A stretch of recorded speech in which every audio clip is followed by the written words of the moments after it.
Halo semuanya, perkenalkan nama saya Patria Putri Ayuwandira dengan NPM 60222100045. Di video kali ini saya akan membahas mengenai 3 jenis alat tes kepribadian.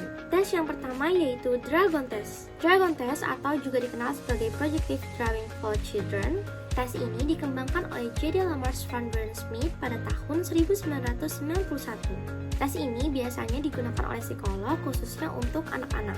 Tujuannya adalah untuk memahami hubungan anak-anak dengan orang-orang yang ada di sekitar mereka dan mengetahui masalah apa yang sedang dihadapi anak tersebut, mungkin seperti trauma ataupun konflik. Tes ini juga berfungsi sebagai instrumen awal untuk mendapatkan data mengenai aspek alam bawah sadar anak. Untuk melakukan tes ini, kita membutuhkan kertas gambar ukuran A4 dan spidol berwarna hitam, biru, merah, hijau, dan kuning. Penting diingat, tidak boleh menggunakan pensil atau penggaris. Setelah proses administrasi selesai, anak-anak akan diberikan instruksi sederhana seperti buatlah gambar sesukamu dengan menggunakan spidol berwarna ini. Ada 5 objek yang harus ada dalam gambar, yaitu rumah, pohon, matahari, kolam atau danau, dan seekor naga. Buatlah dengan cara yang kamu sukai, tapi cobalah untuk membuat kelima objek tersebut di dalam gambar. Setelah anak selesai menggambar, kita akan masuk ke tahap scoring dan interpretasi.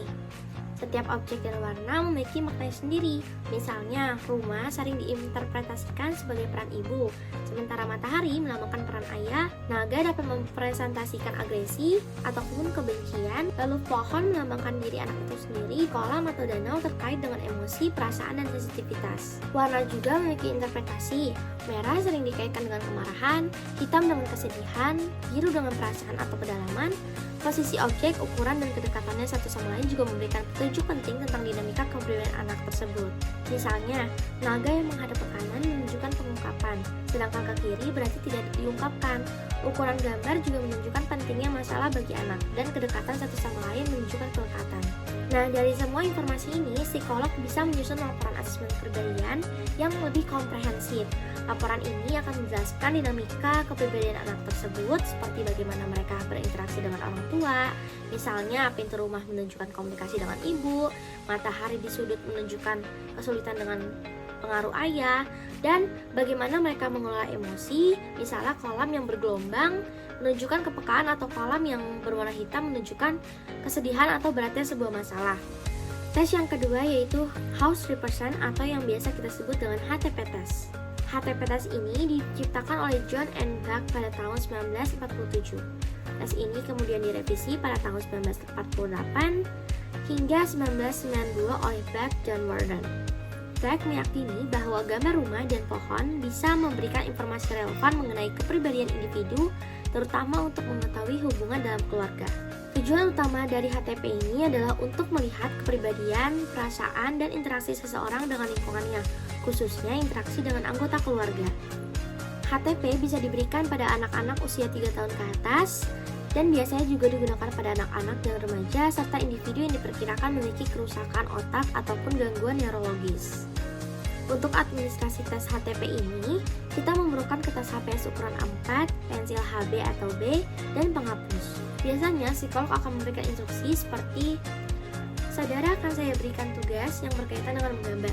Tetapi, saudara tidak perlu khawatir, gambar yang saudara buat tidak akan dinilai baik ataupun buruknya. Yang penting, saudara mengikuti instruksi yang saya berikan. Silakan untuk memberi nama terlebih dahulu di pojok kiri atas kertas. Kemudian silakan saudara untuk menggambar rumah, pohon, dan orang pada lembar kertas HPS saudara. Nah, setelah orang itu menggambar, biasanya pewawancara atau psikolog akan bertanya kepada orang tersebut, seperti, ini rumah siapa? Siapa yang tinggal di rumah ini? Apa mereka bahagia? Lalu, ini pohon apa? Seberapa tua pohon ini? Apakah ada yang memotong? Dan siapa orang ini? Berapa umurnya? Apa yang disukai dan tidak disukainya? Setelah itu, kita masuk ke tahap scoring dan interpretasi. Nah, tahap ini menekankan harmonisasi ketiga objek.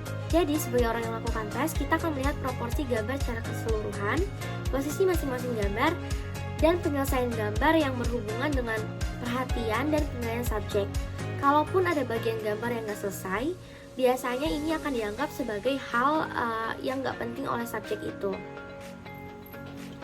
Secara singkat, rumah biasanya menggambarkan kehidupan sosial dan interaksi interpersonal. Ukuran rumah juga bermakna.